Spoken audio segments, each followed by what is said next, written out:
Thank you LEGO for sending these sets for review. The LEGO Poinsettia is the only poinsettia you'll get to keep red the entire year, taking away a bit of what the plant's very iconic trait is all about, but making it easier to take care for, so there's that. Jokes aside, as a LEGO builder, I'm really impressed by how the botanical theme keeps coming up with different pot designs, and while the techniques underneath aren't something I've never seen before, still makes for a very enjoyable building experience. The plant itself, however, due to the amount of repetition, not so much, but the end result is in fact really nice looking. There's 3 larger sections done with a nice gradient of pieces, from dark green going through reds all the way to bright light yellow in the middle, and while the smaller ones still retain a bit of that color treatment, do stand out for me due to the use of those LEGO Ninjago blade pieces for leaves, which I found really clever. Overall, I did find the plant to be smaller than I hoped it would, especially comparing it to the real deal. And I'm only mentioning that because LEGO does a really good job of making their botanical range very close in size with the real-life objects they're aiming to replicate. I guess they come in smaller sizes too, but I'm no expert, so I can't really tell. And while on the topic of size, it does feel like you're getting a lot out of this, especially when placing it next to the similarly priced LEGO bonsai tree. It doesn't have the large structure that one has, but feels larger and bushier, which is kinda great. It retails for $50 while packing over 600 pieces. The bonsai tree, on the other hand, has almost 900, but a ton of small-sized ones when compared to the significantly larger pieces the poinsettia has, so there's that. My real plant is still green, so I can look up to what it's going to become in a few weeks looking at the LEGO version. I am a big fan of how great the botanical sets display, and while this one in particular isn't my personal favorite, that doesn't make it any less good. The LEGO Wreath came just in time for Christmas, and out of every LEGO Botanical set ever done, is the biggest when you consider its piece count of 1200 pieces. As the name of the product suggests, it is in fact a wreath, and due to the lack of visible LEGO studs, from afar you'll have a really hard time telling these apart from an actual wreath, which goes to show how good of a copy of the real-life object it is. There is an insane amount of foliage pieces coming in lots of different styles and colors, out of which I'll highlight the dark green palm tree leaves that this set in particular has 74 of. And all of this foliage was put around this interesting structure that holds everything together in the end. At some point in the instructions you're given the choice of not doing a rounded wreath, but instead going for a longer display like a table centerpiece, which you could make even longer due to the modular system that's in place, provided you purchase more copies of the set. Apart from all of the foliage details, there's also some orange slices made with a neat 6x6 transparent-ish element with a print on it, some cinnamon sticks and pine cones, which to me were the least recognizable things of the whole set. There's also some berries spread around, though there's customization opportunities with them since there's 3 different sets included.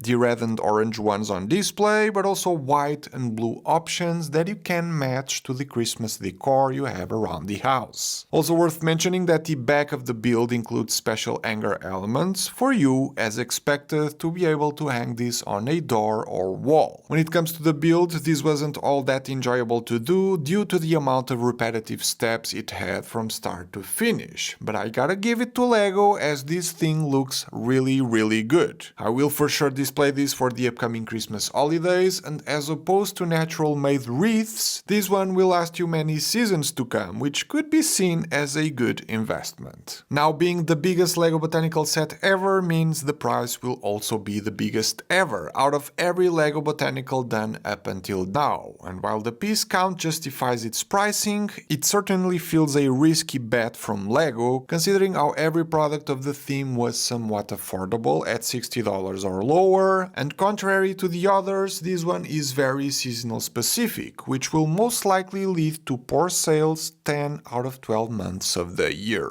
LEGO plants are cool and all, but what people really want to see is the endurance review, right? Keep a close watch on the channel as this one will be coming real soon. Thanks for watching, and I'll see you all on the next one.